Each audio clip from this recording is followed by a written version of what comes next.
Okay, so yes, so this was a little bit of a learning adventure. So it's great to hear that there's a lot of people also learning about Elixir and LiveView tonight.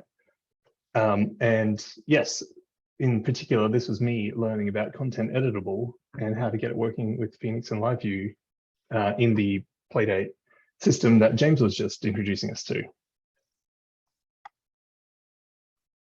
So yes, I'm briefly going to touch on what is ContentEditable and then go through a few iterations of the Surface component that I was working on to get it all up and running in LiveView.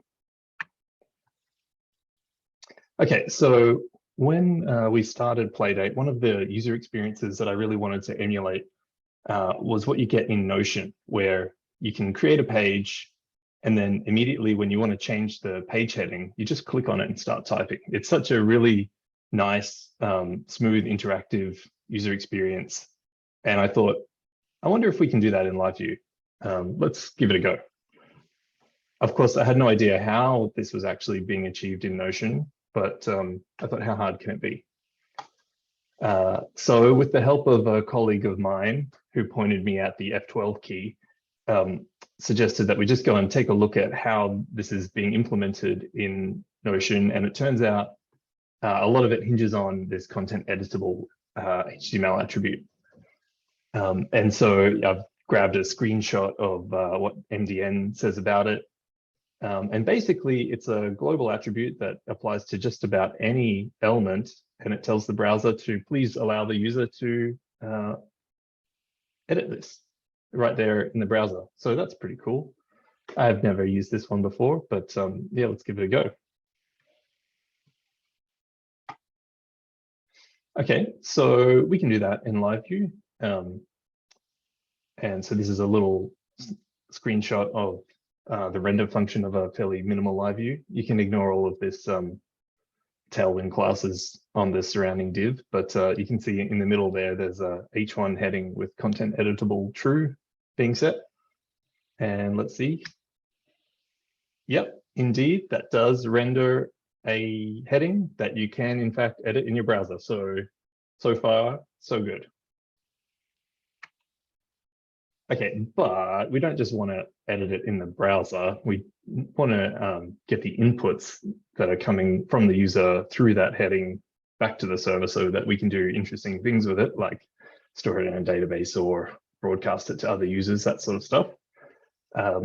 And so the first thing I reached for was Surface's event bindings. Now, if you've done a bit of LiveView, you might notice that these are slightly different to what you get in regular LiveView, where with Surface, it uses this on dash directive to attach events to your DOM elements. And I think, as James mentioned in the previous talk, this is one of the things that makes Surface quite nice to use, because there's some complexity in LiveView when it comes to routing events to the right component or LiveView that's supposed to be handling that event. But it's one of the things that Surface just abstracts really nicely. You can pass event handlers around as props and it sort of just does the right thing. So yes, shout out to Surface for this abstraction.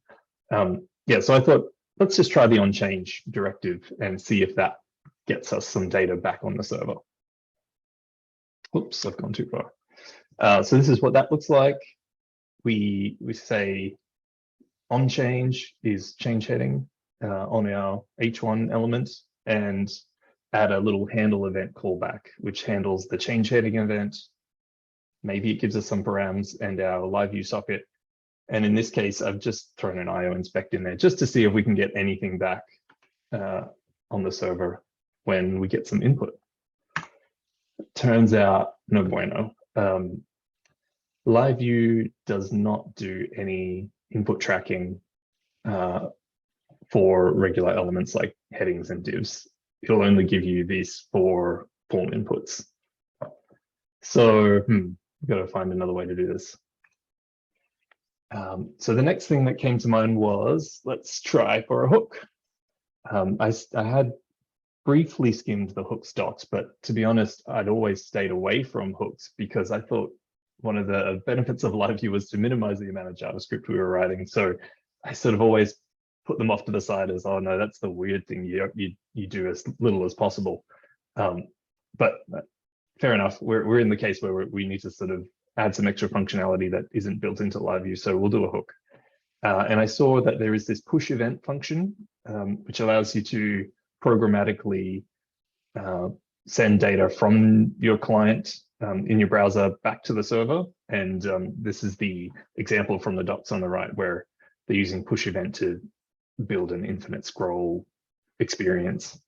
So that looks promising.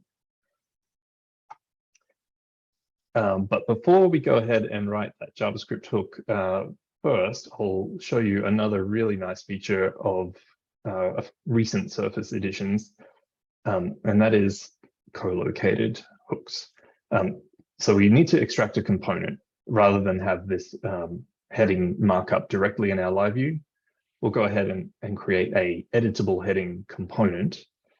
And you can see it declares a prop of ID, which is a string, and a slot. And the slot is just anything that's going to go inside that HTML element, like the inner content. And we have to give it an ID because that's just one of the requirements when using hooks. Any element that has a hook attached needs an ID. So we've extracted the markup related to our editable heading. And here's the simplest hook that I could come up with. And so you'll notice, and this is sort of the feature of Surface, I can put that in a file that lives right next to the corresponding component. And I just really love that organization, that I don't have my JavaScript off in some faraway assets directory that I have to go and hunt down to find the little bit of JavaScript that's probably only being used in one component elsewhere far away. I can just put them side by side and know, okay, that's the code that corresponds to this markup. And so in this particular hook, it's implementing the mounted callback, and it's attaching an event listener to this.l. So this.l, when this runs, is referring to the DOM element that has the hook attached. And so we're adding an event listener to the input events that are happening on the heading element. And we're using the push event function, which is going to send the change heading LiveView event back to the server with this payload, key heading value event target in a text. So we're taking the text of the heading, sticking it in a JSON sort of payload, and sending it back to the server whenever we get input. Okay, and a little bit more about Surface. It's got a compiler that runs as part of your build process, and it scans all your source code for these hooks files, gathers them all up and sticks them in this assets.js_hooks directory, imports them all into an index file so that from your app.js, you don't have to ever go ahead and add them one by one or modify them. It all just sort of appears automatically, and it does the right thing in terms of namespacing. So it's stuck the full Elixir module name on the front of the JS file, so there's no risk of name collisions. So that, yeah, they've thought out a lot of the edge cases, and it seems to just work. So by the time Surface does its thing, it gets bundled with, in our case, ESBuild, or if you're using Webpack or what have you, and just it's included in your JavaScript as per normal. Okay, so let's give that a try. And hey, what do you know? We're starting to get some data back on the server. Those IO inspects are kicking in, and we're getting heading is this stuff. So that's looking good. We're making some progress. Are we done? Not quite, because in that case, I was sending it back to the server, but not doing anything with it. So let's see what happens if we actually use the assigns. So in this case, I've just updated the LiveView a little bit to assign an initial value of heading to hello world inside the LiveView mount. And then we pass that through to our component when the LiveView renders in the middle of the editable heading tags there. And then in the handle event callback, which gets triggered when we actually enter some input, we'll reassign that heading key to whatever the input was. And that's going to trigger an update. So let's see what happens in that case. It's putting the cursor at the beginning every time. That's not what we wanted. Yeah, so a bit of a sad face when I hit this problem. So if you think about it carefully, it kind of makes sense, because LiveView doesn't know that this heading input actually already contains the current latest value. And all that LiveView knows is that an assign's been updated. So it's time to refresh. It thinks it needs to send new data back down to the client. And since it doesn't know how to track changes in inputs, it just overwrites it all, and the browser loses track of where the cursor was. So yeah. But I was curious, why doesn't this happen to forms? You know, you can type in your regular inputs and validate them on the back end and refresh and put little, validation classes and stuff on form inputs, and that's not a problem. And from what I can tell, LiveView handles inputs very specially. So you can see in this little snippet that I just took from the LiveView, I think it's DOM patch JS file, it's checking if the current element being patched is a form input. And if it's the active DOM element on the page, then use this special merged focused input function to do the patching. And inside that merged focused input function, it's saying dom.merge attributes from the source to the target, but make sure you exclude the value attribute. So it'll never overwrite the value of a form input that currently has focus if it's been re-rendered from the server. It always assumes that if the user's typing, then the user is the source of truth. The server doesn't know better. So that was interesting. Yeah, if you go source diving through the LiveView JS, it's not too inscrutable. You can sort of find your way around and see a bit how it's all working. But yes, it definitely is treating forms a bit special. So hack time. We tried doing it the obvious way. We tried doing it the hook way. Neither of those kind of worked.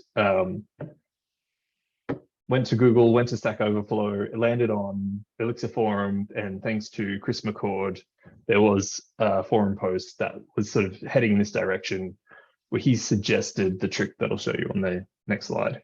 But basically, we're going to wrap a form around what we're trying to do and stick a hidden input on there and sync that with the heading. And so we get like a two-way binding from the heading to the hidden input that gets sent back to the server. When the server updates, it gets sent back to the hidden input and proxied through to the heading that's shown on the screen. So that's it at a high level. And what are the other tricks that we need? Oh yes, Phoenix update ignore. So that's telling LiveView that we'll use this value to render the heading initially, but then after that first initial render, just leave it alone, and we'll leave it up to our hook to manage it from that point on. Yeah, so okay, so that's what we've got. There's a couple of data attributes on here, and that's just to link that input to the heading so they can know which ones need to update each other. Okay, so the hook itself, it doesn't end up being a lot of code. It just took a bit of debugging to figure this stuff out. So on mount, we want to go and find our target input. And if we've got one, we attach an input event listener to the current element, which will be the heading. And when we get an input event on the heading, grab its inner text value and then proxy like a synthetic DOM event over to the input element. That's what this target input.dispatch event stuff is doing. Yeah, so absolutely thanks to Chris McCord's forum post for showing me how to do that. And that sort of simulates like the input happened on the input element itself. And then this updated callback that runs after the server has pushed an update down to the client and the elements have just been patched. So that gives us a chance to react to the hidden input being changed as a result of something happening on the server. And so that's where we go and say, can we go and find a related content element that I've called it here, which will be our heading. And if it exists and it's not currently the active focused element in the page, then we'll update its inner text. So that's the sort of two-way binding. Okay, And it works. We can have some initial value, and then we do some inputs, and it's being sent back to the server, re-rendering. Nice. So that's kind of interesting. It's working enough to give us a bit of a UI, but that's not the end goal. The end goal was multiple users. I want that Notion experience where one user's typing something, another one's on the same page, and they just see the changes straight away. And this is where PubSub comes back in. So thanks to whoever mentioned that earlier. And Phoenix PubSub is such a nice tool to have in the toolbox by default, because it allows you to do this stuff with like 3 lines of code. So when our live view is mounted, we check, are we a connected socket? That's just saving us from having to do this on the initial server render, and subscribe to our change heading topic. That sets us up to receive messages from other users if they're the ones changing the heading. Inside our handle event callback, along with updating our assigns and dumping something to the console, we'll also do our broadcast to say, hey, I've just changed the heading, here's the new value. And then we also add one more callback, handle info, to receive that new value, and similarly just update the assigns, which will trigger a re-render. So yeah, very simple. And now it's multi-user. Everyone just gets the update, and we've got that cool instantly editable broadcast to everyone. Everyone sees the same state straight away in LiveView. So yeah, I think we got there. Okay, so in summary, I think ContentEditable is pretty cool. It's neat for simple text fields, although I wouldn't go too overboard with it, because eventually you'll have a request to do like multi-cursor big document editing, and you'll want something like Delta to do CRDTs or whatever clever stuff they're doing. But you know, for little single fields, it's a nice little trick. LiveView treats forms very specially. So if you're not doing forms but you want to get input, you'll have to work around that. Surface is great, and the co-located hooks keeps your code organized around components, and I feel it kind of makes hooks more of a first-class feature and gives you the sort of encouragement and permission to just go ahead and sprinkle in some JavaScript when you need it. If that's the right tool for the job, just go ahead. You've got a place to put it, and it all fits in really nicely. In LiveView, JS interrupt can be a bit intimidating at first, because there is a number of different callbacks that you can implement. But once you've done your first hook, it sort of starts to click, and the docs aren't too bad. If you just go through the process of trying to build it and do a bunch of console logging in your browser, you'll get the hang of it. And yeah, another shout out to Phoenix PubSub and Phoenix Presence and the other cool stuff that comes with Phoenix. It makes this multi-user applications really, really nice. Okay, thanks everyone. And do we have any questions? Thank you, Mike. Hey, I have a question. Why wouldn't you start with using an input and then style it to look like the header instead of doing the header and then going the input route? I would probably chalk that up to my inability to know how to style an input to be like a header, to be honest. But no, we sort of attacked it from looking at, hey, how does Notion work? And actually, in that case, it was like just a div with ContentEditable. So that's sort of what put us down this road, just to see, okay, well, let's see if we can do it that way. Cool, thanks. Any other questions from the live audience? I have a comment while people think of questions. ContentEditable is a bit of a superpower if you've ever played around with it. But I had not fully appreciated the power of Surface's hook kind of co-location. That is pretty cool. And, you know, it's fine mounting them yourself, but, you know, Surface is really full of little conveniences like that to just make things much easier. And each one of them probably isn't super compelling by themselves, but when they add up, there's quite a few of them. So yeah, that's another one that I hadn't Really appreciate it. Thanks for pointing that one out. Oh, Olivia's got a question. Hang on. Hi, Mike. I have a question. Do you think that this, because I'm thinking of what we can use as a function in real app, maybe for example, in a marketplace app, do you think it will be suitable for drop-down live search? For example, when you do live search and you type something, for example, medicine, and you see a bunch of drop-down medicine brands and products. Do you think that would be a kind of use case for this? For a search input, I'd be tempted to probably treat it more like a traditional form, because it's not necessarily content that's being edited. It's more like input. Yeah, so I think the use cases are more like this sort of experience where it's sort of blurring the line between what's the page content and what's the user input.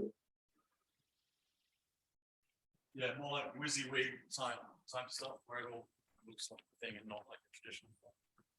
Any other questions? Yeah, I've got a question. Out of curiosity, Mike, did you get as far as messing around with actually like saving the input, like hitting up Ecto and saving to the DB? Yeah, yep. So the real application of this was playdate.alembic.au in the planning poker app.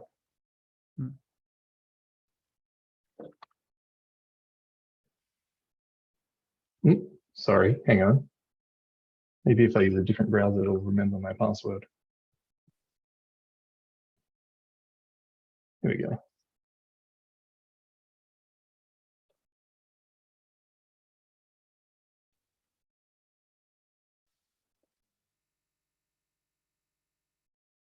Yeah, so in this case, I just wanted to have like a page heading that you could have a default value on and say, no, this is actually sprint planning for team Autobots 2022, something like that. And then everyone else who's on that page would immediately see that change and they all see the heading update without having to pop up a modal or have any kind of confirmation around it. You just sort of click and edit and off you go.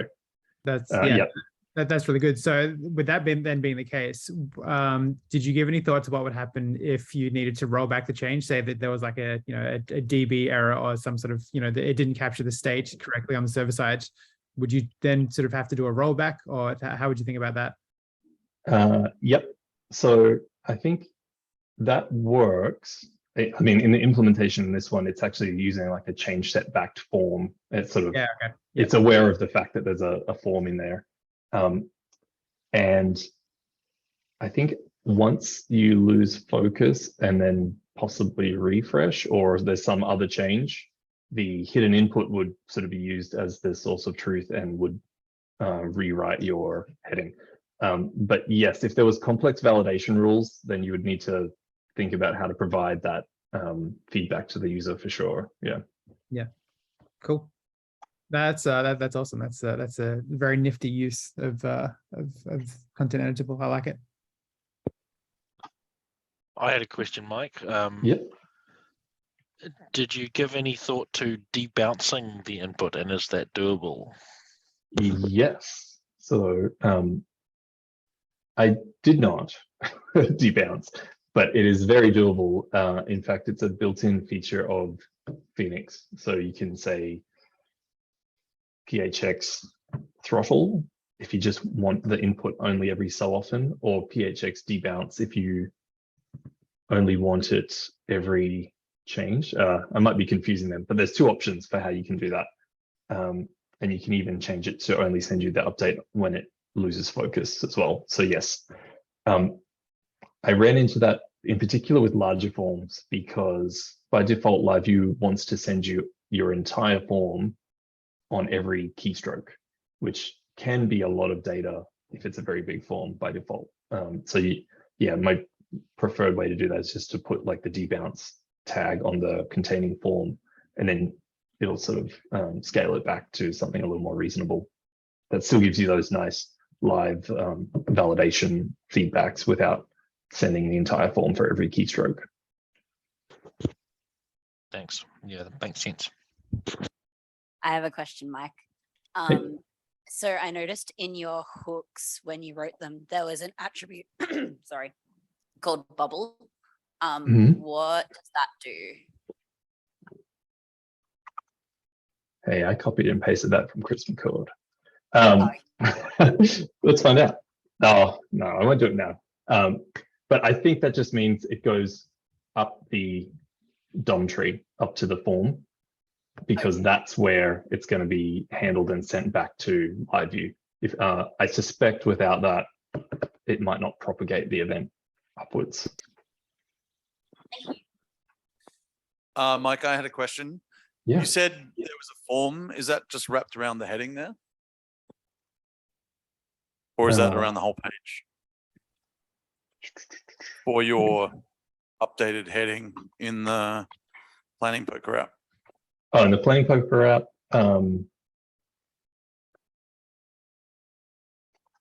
whoa. Yeah, was there a form special to that particular heading, or was it the whole page? It is here. Yes, so it's just around that heading. There's like a dedicated change name form Cool. that wraps that heading. And just because of the way that Surface's form input wrapper context thing works, you get a couple of extra divs in between the two. But